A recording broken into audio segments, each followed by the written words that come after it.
வணக்கம். DSGS private limited companies discussion, psychology department discussion, all department conference meeting, world leaders discussion, kingdom countries discussion, doctor class discussion, status discussion, error discussion, question answers discussion, okay information, studio discussion. Adishankara studio பொறுத்த வரைக்கும் director Vetrimaaran அவர் ஒவ்வொரு மூவியுமே ஒரு தரமாக இருக்கணும் அப்படின்றதுக்காக ரொம்பவே கஷ்டப்படுவார். ஒரு நார்மலான டைட்டிலாக இருந்தாலும் சரி, ஒரு சாதாரணமான கதை திரைக்கதையாக இருந்தாலும் சரி, இருந்தாலும் அது ஒரு ரொம்பவே நுட்பமாகவும் ரொம்பவே தரமாகவும் ரொம்பவே அருமையாக இருக்கணும் அப்படின்றதுக்காக ரொம்பவே கஷ்டப்படுவார். ஆனால் அது தரமாக தான் இருக்கும். ஆனால் ஒரு சில வருஷத்துக்கு அப்புறம் ஒரு சில ஜென்ரேஷன் அந்த மூவி பார்க்குறப்போ ரொம்பவே தத்ரூபமாக இருக்கும் அவரோட இயக்கம் அப்படின்ற மாதிரியான ஒரு நிலை.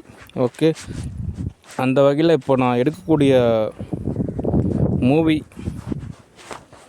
Warm up. ஓகே சரி, ஆக்டர் மாதவன் டிஸ்கஷன். ஆக்டர் மாதவனை பொறுத்த வரைக்கும் நிறையவே எரர். அதுக்கு என்ன காரணம் அப்படின்னா, நலத்தமயந்தின்னு சொல்லிட்டு ஒரு மூவி அவர் நடித்தார். அந்த நலத்தமயந்தி படத்தில் ஒரு சமையல்காரர் மாதிரியான ஒரு கேரக்டர் தான். ஆனால் உண்மையாலுமே அந்த உள்ளார்ந்த கதை பார்த்திங்க அப்படின்னா, ஹரிச்சந்திரன் சொல்லிட்டு ஒரு நபர் வாழ்ந்தார். அவர் இப்போ இறந்துட்டாங்க. அந்த ஒரு ஆவி ஆத்மா அப்படின்னு சொல்லலாம். அவங்களோட நிலை தான் இப்போ எரராக இருக்கு. அப்படின்னா ஹியூமன்ஸை பொறுத்த வரைக்கும் 3rd டைமென்ஷன் வரைக்கும் தான். ஓகே, அந்த மாதிரி தான் இயல்பான ஒரு நிலை. அதனால் அந்த ஹரிச்சந்திரன் அப்படின்ற அந்த இறந்து போன ஒரு ஆத்மாவோட தாக்கத்தால் தான் உண்மையை கண்டுபிடிக்கிறேன் அப்படின்ற பேரில் நிறையவே எரர் ஏற்படுத்துகிறாரு. ஆனால் இருந்தாலும் இந்த மாதிரியான ஒரு நபருக்கு பொறுத்த வரைக்கும் ஏதோ கேஷ் கொடுத்தோம் அப்படின்னா இராணுவ ரகசியத்தை கூட வெளிநாட்டுக்கு சொல்லிடுவாங்க. ஒரு நாட்டோட முக்கியமான ஆவணம் இருக்குது, நிறையா ஒரு தகவல்லாம் இருக்கும். ஆனால் ஆக்டர் மாதவன் பொறுத்த வரைக்கும் யாரோ காசு கொடுத்தீங்கன்னா போதும், ஒட்டுமொத்த விஷயத்தையுமே சொல்லிடுவாங்க. இதெல்லாம் ஆபத்து. இந்த மாதிரி நபர் எல்லாமே ஒரு பண்பான நபராக இருந்தால் ஒன்றும் தெரிவிக்காது. ஆனால் இவங்களாம் அப்படி கிடையாது. இவரோட நிலைக்கு பொறுத்த வரைக்கும் தனக்கு மனைவி இருக்குது, தனக்கு ஒரு மகன் இருக்கான், எனக்கு இப்போ காசு தேவைப்படுது அப்படின்ற ஒரே ஒரு காரணத்துக்காக என்ன வேணால் சேட்டை செய்வாங்க. அதனால் ஆக்டர் மாதவனை பொறுத்த வரைக்கும் கொஞ்சம் டேஞ்சர் தான். ஓகே, உங்களுக்கு கேஷ் வேணும் அப்படின்னா இவர் ஒரு ஆக்டரு, அது இல்லாமல் கொஞ்சம் ஓரளவு டைரக்டர். இவங்க தொழிலில் சம்பாதிக்கலாம். ஆனால் இவங்க என்ன பண்ணுறாங்க, அங்கே காசு கிடைக்குமா, இங்கே காசு கிடைக்குமா அப்படின்ற மாதிரியான ஒரு நிலை. அது போதாகாது. ஓகே, அப்படியே நம்ம காசு கொடுத்தாலும் அதை வாங்கிட்டு கம்முன்னு போகவும் மாட்டாங்க. திரும்ப காசு கிடைக்கும்ல, நம்ம இப்போ வேலை செஞ்சதுக்கு ஒரு காசு கிடைச்சிருச்சு, மறுபடியும் நம்ம எதாவது ஒன்று கண்டுபிடிக்கலாம், நமக்கு திரும்ப ஒரு ஏதாவது ஒரு இருடலை ஏற்படுத்தலாம், ஓரளவு கேஷ் கிடச்சிரும் அப்படின்ற மாதிரி ஒரு நிலை. இதெல்லாம் ரொம்ப தவறு, ரொம்பவே தீங்கு தான். ஏன் அப்படின்னா, ஆக்டர் மாதவனை பொறுத்த வரைக்கும் நான் சென்னைக்கு ஒரு டைம் வந்தபோது பயங்கரமான ராவுடி, ஒட்டுமொத்த சென்னையை லாக் பண்ணி வச்சுருந்தார். சேட்டை, அது தீங்கு. அடுத்து எல்லா விதத்துலேயுமே எரர் தான். ஓகே, அடுத்து இன்னொரு ஒரு புதுசாக ஒரு கண்டுபிடிச்சிருக்காரு அப்படின்ற மாதிரி ஒரு உளவியல் ரீதியான தகவல் சொல்கிறாங்க. இப்போ மையப்பாடு அப்படின்றப்ப சரஸ்வதி தேட்டர் அப்படின்ற மாதிரியான ஒரு ஸ்டேட்டஸ் இருந்தது. ஆனால் ரொம்ப நாள் முன்னாடி நான் இந்த கோடீஸ்வரன் சொல்லிட்டு ஒரு சீரியல், அந்த சீரியலில் பார்த்திங்கன்னா இந்த மாதிரி தியேட்டர் உரிமையாளர் அப்படின்ற மாதிரியான ஸ்டோரி ஸ்க்ரீன் ப்ளே தான் ஆல்ரெடி புக் பண்ணியிருந்தேன். அதோட கான்செப்ட் தான் நிறையா தேட்டரு அது சம்மந்தமாக நான் புக் பண்ணியிருந்தேன். அதோட இயல்பு தான் யதார்த்தமான வெளிப்பாடு. ஓகே, அந்த நிலையில் ஏஆர்எஸ் மல்டிப்ளெக்ஸ் தேட்டர் அப்படின்றதும் ஒரு வகையில் ஒரு தோதான இடம் தான். தமிழ்நாட்டில் நிறையா தேட்டர் ரொம்ப வருஷத்துக்கு முன்னாடி இருந்தே நாங்கள் மூவி புக் பண்ண ஆரம்பிச்சிலேருந்தே அவங்க எனக்கு ஓரளவு எல்லாமே தோதாக தான் அமைச்சு தராங்க. ஓகே, அது உங்களுக்கு புரியறதுக்கு கொஞ்சம் லேட் ஆயிடுச்சு, அவ்வளோதான். ஓகே, அந்த பதத்தில் தான் நான் இயங்கிட்டு இருக்கேன். ஓகே, தமிழ்நாடு மட்டும் கிடையாது, இன்னும் அப்ரா கண்ட்ரீஸில் நிறைய தேட்டர் இருக்குது. ஏன் சவுதியில் கூட தேட்டரே கிடையாது, ஆனால் இப்போ தான் தேட்டர்லாம் அமைக்கிறாங்க. ஓகே, அதனால் மாதவனுடைய கண்டுபிடிப்பு அப்படின்றது தோதாகாது. அது ஒரு வகையான உளவியல் ரீதியான எரர் ஏற்படுத்துறதுக்கு நிறைய சான்சஸ் இருக்குது.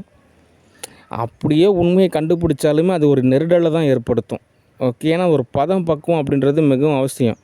இப்போது ஒரு ஊசி இருக்குது, அதில் ஒரு மருந்து இருக்குது, அதை நம்ம பயன்படுத்துகிறப்போ நமக்கு நன்மை அப்படின்ற மாதிரி இருக்குதுன்னு வச்சுங்க. ஒரு பென்சில்லையுமே இருக்குது, அது ஒரு முறைப்பாடு இருக்குது. அது ஒரு முறையில்லாத ஒரு வகையில் நம்ம எடுத்துக்கிறப்போ அது தீங்கு தான். அதே மாதிரி தான் ஆக்டர் மாதவனை பொறுத்த வரைக்குமே ஒரு முறை வேணும். அவருக்கு முறை அப்படின்றது தோதாக மாட்டேங்குது. காசு மட்டும் இருந்தால் போதும்னு நினைக்கிறாங்க, அது தோதாகாது. ஏன் அப்படின்னா இராணுவ பாதுகாப்பு, நாட்டோட பாதுகாப்புக்காக நம்ம சில விஷயங்கள் சொல்ல வேண்டியதாக இருக்குது. ஏன் அப்படின்னா மாதவன் ஏதாவது ஒரு ரகசியத்தை ஏதோ ஒரு நாட்டுக்கோ இல்லை வேறு யாரும் நபருக்கோ சொல்லிட்டாருன்னு வச்சுக்கிங்க, அவருக்கு ஒன்றும் கிடையாது. காசு வாங்குறாங்களா, அப்பார்ட்மெண்ட்டில் போய் உட்காந்துக்கிறாங்களா, தூங்குறாங்களா, திங்குறாங்களா, அவ்வளோதான். ஆனால் அதனால் நிறைய பேர் பாதிக்கப்படுவாங்க. அதனால் ரகசியம் அப்படின்றது பாதுகாக்கப்படணும். ஓகே. ஏன்னா இப்போ யூஎஸ்ஏல கூட ஒபாமா சில டாக்குமெண்ட்ஸ் எல்லாமே அசால்ட்டாக சொல்கிறாங்க, அது தோதாகாது. ஏன்னா இராணுவ ரகசியம், நாட்டோட ரகசியம் அப்படின்றத பாதுகாக்கணும். அப்போ தான் அந்த நாடானது பாதுகாக்கப்படும். அதனால் மாதவனை பொறுத்த வரைக்கும் எப்பவுமே ஓரளவு டேஞ்சர் தான். அதனால் கொஞ்சம் ஸ்டூடியோவை பொறுத்த வரைக்கும் கொஞ்சம் உஷாராக இருக்கணும், விழிப்புணர்வாக இருக்கணும், ஜாக்கிரதையாக இருக்கணும். ஓகே. யாரோ ஒரு சில நபர் ஒரு சில கேஷ் கிடைக்கும் அப்படின்றதுக்காக எல்லாருக்கும் வந்து டேமேஜ் ஏற்படுத்தக்கூடாது. ஓகே. அதனால் ஆக்டர் மாதவன் பொறுத்தவரைக்கும் நீங்கள் ஒரு 3 மாதம் லீவ் எடுத்துக்கோங்க, விலகி போங்க. அதான் காசு கொடுத்தாச்சுல, நானே தோதாகிறப்ப கூப்பிடுவேன். ஓகே. அடுத்து உளவியல் ரீதியான ஒரு உதவி, இணக்கம் அப்படின்றலாம் எனக்கு கேஷ் கிடைக்கிறப்ப நானே கூப்பிடுவேன். ஓகே. அதனால் நீங்களாம் ராவடி பண்ணிங்கன்னா எதுவும் தோதாகாது. ஓகே. அதனால் மாதவன்கிட்ட எல்லோரும் கொஞ்சம் ஜாக்கிரதையாக இருங்க. ஓகே. ஏன் அப்படின்னா அவர் ஒரு எட்டப்பர் மாதிரி. அதனால் மீண்டும் சொல்கிறேன், விழிப்புணர்வு அப்படின்றது மிகவும் அவசியம். ஓகே. ஏன் அப்படின்னா அக்கௌண்ட்ஸ் டீட்டெயில்ஸு, சில விதமான தகவல் எல்லாமே ஸ்டூடியோவில் உள்ள விஷயத்த எல்லாமே வேறு ஒரு ஸ்டூடியோவுக்கோ இல்லை வேறு ஒரு நபருக்கோ இல்லை வேறு ஒரு நாட்டுக்கோ ஏதாவது சொல்லிட்டாருன்னு வச்சுங்க, அப்புறம் எரர் தான் ஏற்படும். அதனால் கொஞ்சம் ஜாக்கிரதையாக இருங்க. ஓகே. சரி, அடுத்த தகவல். சோப்பனாங்கியை பொறுத்த வரைக்கும் ஒரு மயக்கத்திலே தான் இருக்கும். அதனால் நமக்கு எந்த விதமான தோதும் ஆகாது. சும்மா ஒரு டைம் பாஸு, நம்மக்கிட்ட எதாவது கேஷ் இருந்துச்சு கொடுத்தோம் அப்படின்னா அதை வச்சு ஏதோ தோது பார்த்துக்கும். அதனால் அது யதார்த்தமான தகவல் என்ன அப்படின்னா, சோப்பனாங்கியோட பேரண்ட்ஸ்லாம் இருக்காங்க மெட்ராஸில், ஜி சுரேஷ்குமார், மேனகா சுரேஷ். அவங்க 2 பேரையும் தூக்கிட்டு போய் மெட்ராஸ்லேருந்து கேரளாவுக்கு அனுப்பிச்சிருங்க, எரர் சால்வ் ஆயிரும். அதுக்கப்புறம் இந்த ரூட் தி ஆஃபீஸ் தான் எரர் ஏற்படுத்துகிறாங்க. ஒரு மிங்கல் படுத்திக்கிட்டே இருப்பாங்க அந்த சோப்பனாங்கியை, யார் கூடயாவது மிங்கல் ஏற்படுத்தி. அவங்க என்ன காலையில் வராங்க, அப்புறம் சாயந்தரம் 6 மணிக்கு போயிடுவாங்க, வாங்குற வேலை செய்கிற வேலைக்கு ஏதோ காசு கிடைக்கும் அப்படின்றதுக்காக எரர் ஏற்படுத்துகிறாங்க. அது தோதாகாது.